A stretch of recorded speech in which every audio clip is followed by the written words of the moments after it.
बाजीगर की बजी बसुरिया मायापुर के मेले में बाजीगर की बजी बसुरिया।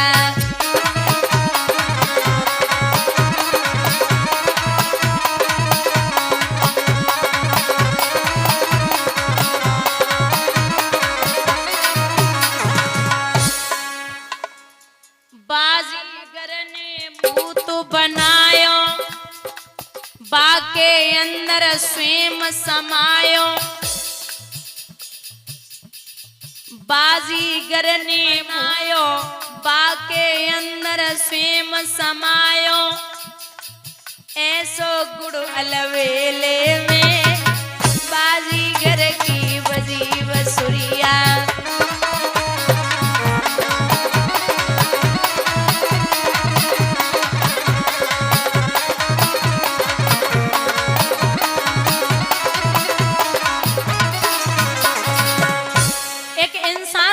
पुतला बना दिया, उसमें स्वयं समाहित हो गया। और दूसरी बात, ये कौन है? बोले कौन है? बिना पगन धरती पे डोले, बिन हाथन भूमंडल तोड़े, बिन जिब्या के वाणी बोले।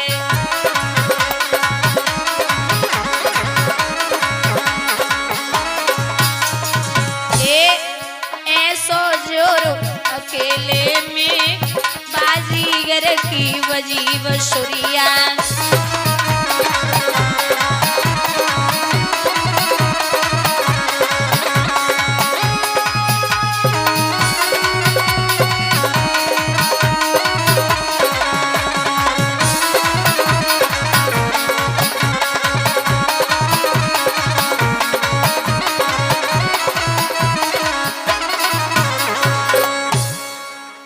बार बार प्रभु ने जब 2 कदम में सबको समाहित किया, अब तीसरे कदम की जगह नहीं है, तो क्रोध में है प्रभु, विराट रूप लिया।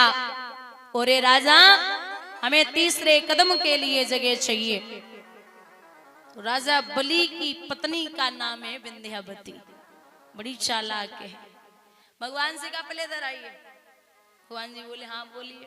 बोले जैसे आए थे ना वैसे रहो, विराट रूप में नहीं आए थे, 52 अंगुल में आए थे, सीधे खड़े हो जाओ और महाराज हमारे सवाल का जवाब दे दो, तीसरा कदम भी मिल जाएगा। बोले क्या सवाल ये है नाथ कि दान बड़ा होता है या दानी?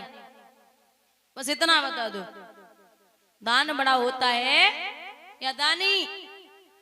तो भगवान मुस्कुराए के बोले देवी दुनिया में धनवान तो बहुत हैं, लेकिन हमारी समझ में दान से बड़ो दानी होवे। तो फिर विंध्यावती बोली अब का दिक्कत है, दान तो आप ले चुके हो, दानी दानी बचे हैं तो इनकी पीठ ना पिले, अब इनको समर्पित कर दिया मैंने।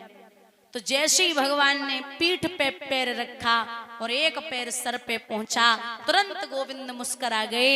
राजा बलि सामने खड़ा हाथ जोड़ के भगवान बोले ये तुम्हारा ठीक है, हम तो से बड़े प्रसन्न हैं राजा, तू हमसों कछु मांग ले।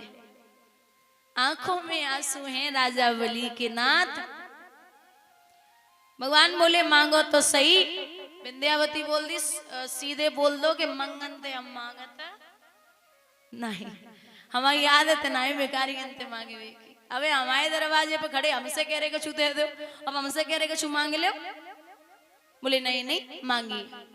अच्छा परीक्षित की बिटिया और थी राजा बलि के, इसका नाम था रतनमाला।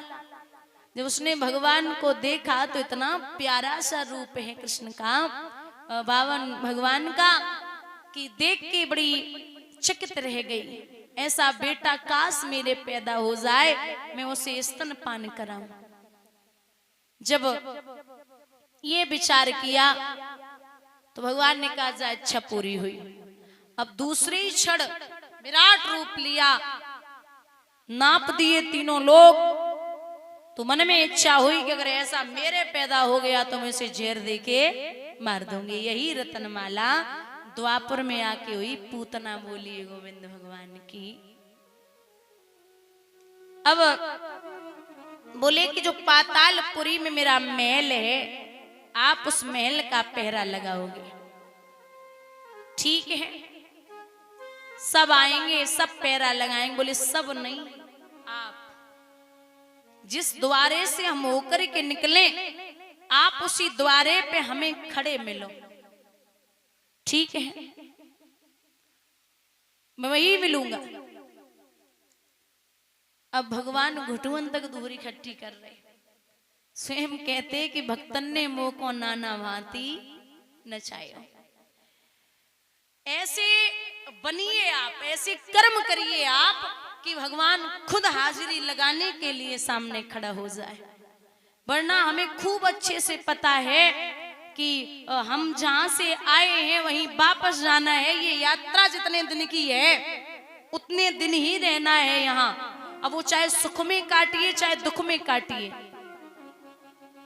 जहां से बैठे थे वापस पुनः वहीं जाना है। क्योंकि एक बड़ा प्यारा उदाहरण देती हूं, बुजुर्गों बहुत ध्यान से सुनना। एक व्यक्ति कुछ घर से धन लेके निकला और उसने विचार किया कि संध्या होने वाली है, तो ऐसा न हो कि हमारे पीछे चोर लग जाएं और हमारा सारा धन लूट ले। ये विचार कर रहा था, तो जा रहा था, अचानक क्या देखा कि उसके पीछे 5 चोर लग गए। जब चोर लगे तो उसने विचार किया कि ये सारा धन लूट लेंगे, यहां से निकलना है हमें। ये सोचता हुआ जा रहा था। इतनी जल्दी जल्दी चला भैया, इतनी जल्दी जल्दी चला। 5 चोर उसके पीछे उतनी जल्दी है। आगे पहुंचा, अंधेरा होने को आया। तो आपने देखा होगा पुराने जो पीपल के वृक्ष होते हैं, बरगद के पेड़, उन पे बड़ी बड़ी जटाएं लटकी होती है ना, बड़ी बड़ी खूब। तो वो क्या किया, अंधेरा होने को आया, उसने उन जटाओं को पकड़ा और नीचे था कुआं, उसी कुएं में लटक गया। कुआं था सूखा। 5 चोर पीछे पीछे। जब पीछे पीछे पहुंचे तो बोले अभी तो इधर ही था, इतनी जल्दी कहां चला गया? अभी तो इधर ही था, इतनी जल्दी कहां गया? तो बोले अभी नहीं तो थोड़ी देर बाद आएगा जरूर। सांसों की आवाज, बेचारा भाग के आया था तो उसके सांसों की आवाज बाहर तक जा रही थी। अब 5 चोर वो कुआं की पार पे बैठ गए। बोले अभी नहीं तो थोड़ी देर बाद निकलेगा, आना तो इधर ही है। जब 5 चोर बैठे, अब भाई इंसान तो इंसान ही है, कब तक लटका रहेगा? बहुत काफी देर हो गई लटके लटके। उसने विचार किया कि कुआं है सूखा, इस कुएं में नीचे उतर जाए। तो जैसे ही नीचे निगाह डाली तो कुएं में काला सर्प घूम रहा है। अब समझ गया कि मौत पक्की है, आज हमें कोई नहीं छोड़ सकता। लगता भगवान ने भी आज ठान लिया है कि इसकी मौत उसको देनी है। लेकिन कुछ और हिम्मत की तो और लटका रहा।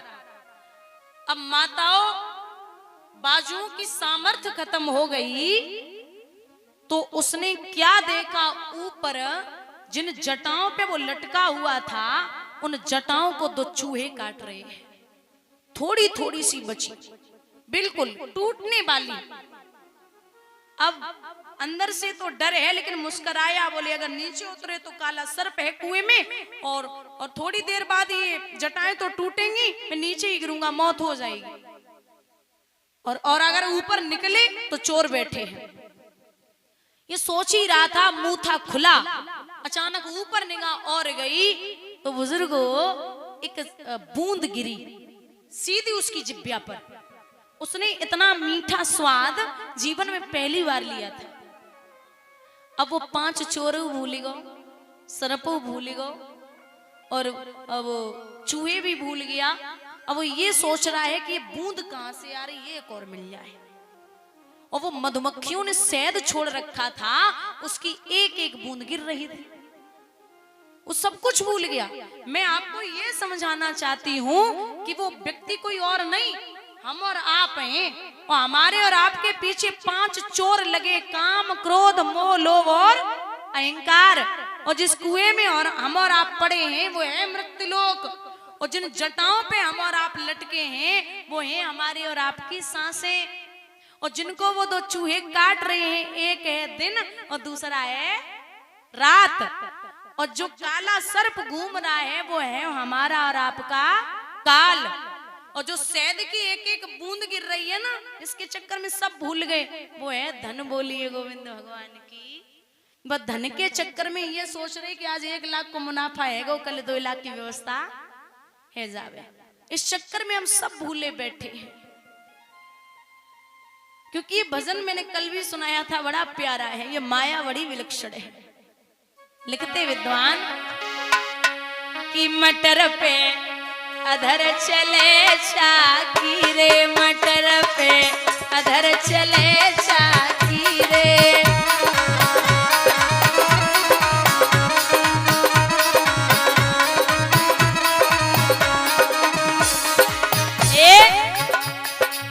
ब्रह्मा पीछे विष्णु पीछे, विष्णु पीछे रहे न शंभु बाकी रे, मटर पे अधर चले चाकी रे, मटर पे। दोनों हाथ ऊपर ढके श्री राधे।